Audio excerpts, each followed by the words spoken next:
And welcome back. Well, is driving a car like riding a bike? We mean after not driving for some time, is getting behind the wheel the same as it was before?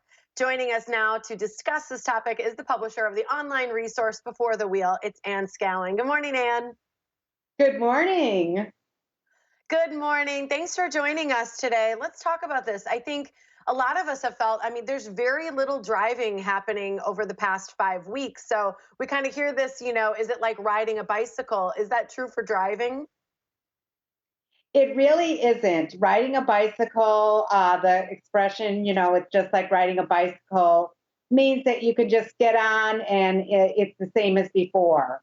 When you haven't been driving for a while, you're not as aware of all the different situations that come up, and the traffic has been much lighter. Much lighter. And I think, we sort of get used to this sort of new normal. Let's kind of revisit. It's a very sobering reminder, but it's this 54 car pileup, which was on the Kennedy Expressway in the Chicago area. Yeah, so I think what happened in that situation, again, we've had light traffic for 4 to 5 weeks now. And people started really increasing their speed because you feel like there's less danger. So your brain actually adapts without you even thinking about it. And then all of a sudden, there were a lot of cars going fast, and then some snow hit. And, of course, Chicago drivers are used to snow, but when your brain has acclimated to what you think is the new normal, we're going to find out very quickly that is not how it is.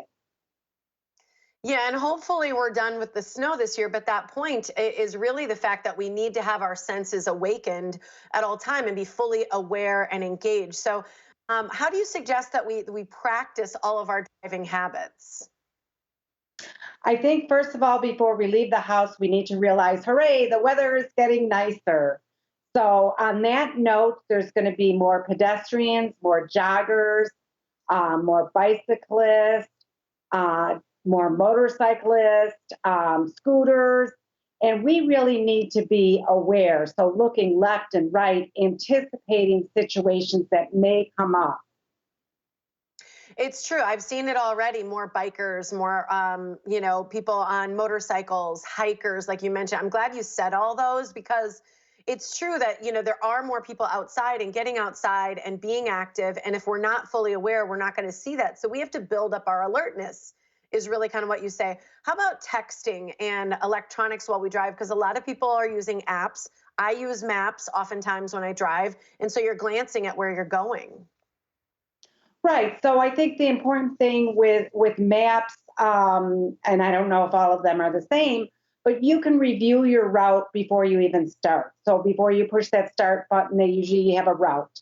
That way, you have a good idea where you are going to need to turn, and so that way it's in your brain and you're not reacting last minute. Yeah, so you're not completely dependent on the app. So many of us, I even put it on for routine places I go simply because I want to know if there's an accident. And so you're right. If we're not kind of looking ahead, we can get too connected to the app and reliant on it. You also suggest to tell our friends and our family not to contact us during times when we're going to be on the road.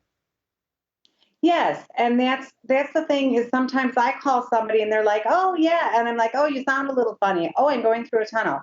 Oh, I'm sorry if you're driving. Let call me when you've stopped."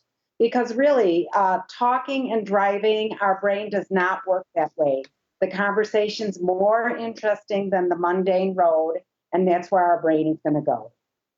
Yeah, we can all remember a time when we drove somewhere we almost don't remember getting there because it is that routine. So I know you've got so many great resources on your website, Anne. I want to make sure that I give that to everybody. Thank you so much for joining us this morning. Thank you. Have a wonderful day.